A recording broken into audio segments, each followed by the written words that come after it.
Bro, this Batman is swole. He's huge. Like, what the hell? God damn, this boy's thick. If you haven't seen this, is a small cameo in of Batman in the Creature Commandos James Gunn DC universe. Honestly, I'm loving the show. So if you haven't seen it, go ahead and watch it. And if you don't want to, then do what you want. Let's talk about this though. Who's gonna play this giant here? A lot of fans were asking for the main actor in Reacher, Alan Richson. He looks like he could fit the role, honestly, because he's like huge, man. Like, I'm looking at this guy and I'm just like, damn. Even though he has like the physique for it, though, I don't know. I'm not 100% sure because I don't think he'll play a good role for like Bruce Wayne.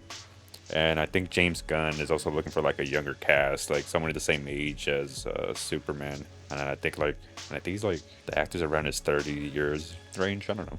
I gotta check. And this guy, like right here, is like a little older than that. But yeah, I wouldn't mind seeing him as like in a Batman variant. That guy looks pretty sick. And a lot of people were fan casting. What's his name? The guy from The Boys. I forgot his name, honestly. Sorry about that. I think Jensen Ackles. If not, I just butchered that. Played it? Yeah, we've contemplated it. Gotta contemplate everything, John. It's like, we gotta talk about everything. Like Brandon Sklenar. He was in that one movie, that romance movie with Ryan Reynolds' wife. I forgot her name, honestly. I think he would be a good choice, though, to portray Batman and Bruce Wayne. He'd be roughly close in age and height, too. I think he's 6'2".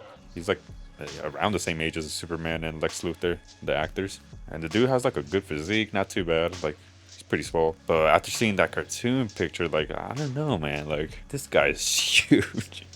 This guy looks fucking gigantic. It's like he looks like a damn fucking bodybuilder. But yeah, like he basically has to portray like someone like the absolute Batman. Like he has to basically fit that role because I think they're getting inspired by that type of like savageness. And the picture, I don't know, maybe it's the lighting, or I'm colorblind. But you guys think we'll get his blue and yellow costume, something new? Because I've been dying to see that, honestly. We haven't seen that in any of these like live actions. And the actor at least has to be between 6'2" or 6'5", to play Batman. Like roughly almost the same height as Superman. Like I'm not trying to see someone that's like 5'11" or 5'10", like way shorter than Superman, and not too tall. I don't want to see someone that's like 6'7" and up. And just by the glimpse of how tough we've seen some of the villains are in Creature Commandos, this Batman is like a true savage. Like, come on, like this guy's like has to be menacing. Let's be for real though. We need an actor who fits the bulky look, Playboy Bruce Wayne, and we're finally not gonna get another origin story. Thank God. And we have finally established Batman, like in the universe. Like a whole Robin's gonna be in there, probably even an older Robin, maybe even the Bat family. Who knows? Like I'm just trying to see some crazy villains, honestly. Like I'm gonna see like something like related to like the Batman animated series or stuff like that. Like I'm trying to see that type of stuff. a great way to show that Batman does exist. He already exists in this universe. Just like when we come to the Superman movie, we see the Superman already exists. He's already known by the people in Metropolis. And so, yeah, he's, we don't need to hear the origin story again.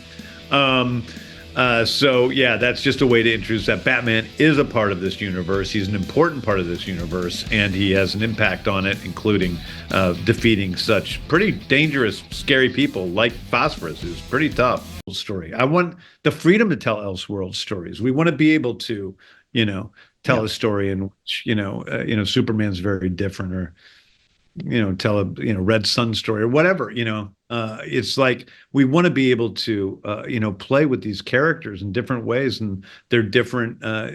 One of the things I love about DC over Marvel comic books is that those things are much more plentiful. There's many more Elseworld stories. There's many more presentations of Wonder Woman and Batman and Superman, especially, that you see them showing up in different ways in different Elseworld stories. I think that's part of the fun of DC. I just love Batman. I love him. I've loved him since I was a little kid.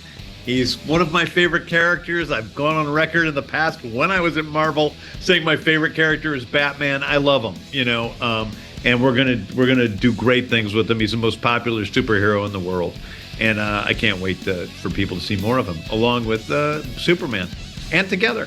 But I trust James Gunn. Like I love Suicide Squad. I love Guardians of the Galaxy. I like Creature Commandos. Like it's all good. So I really trust James Gunn with the DC universe right now. So in time, like, we'll see what happens. And that was just my quick take on this whole situation and the Batman thing. Let me know what you guys think. Drop a comment down below, and I'll see you in the next one. Lates.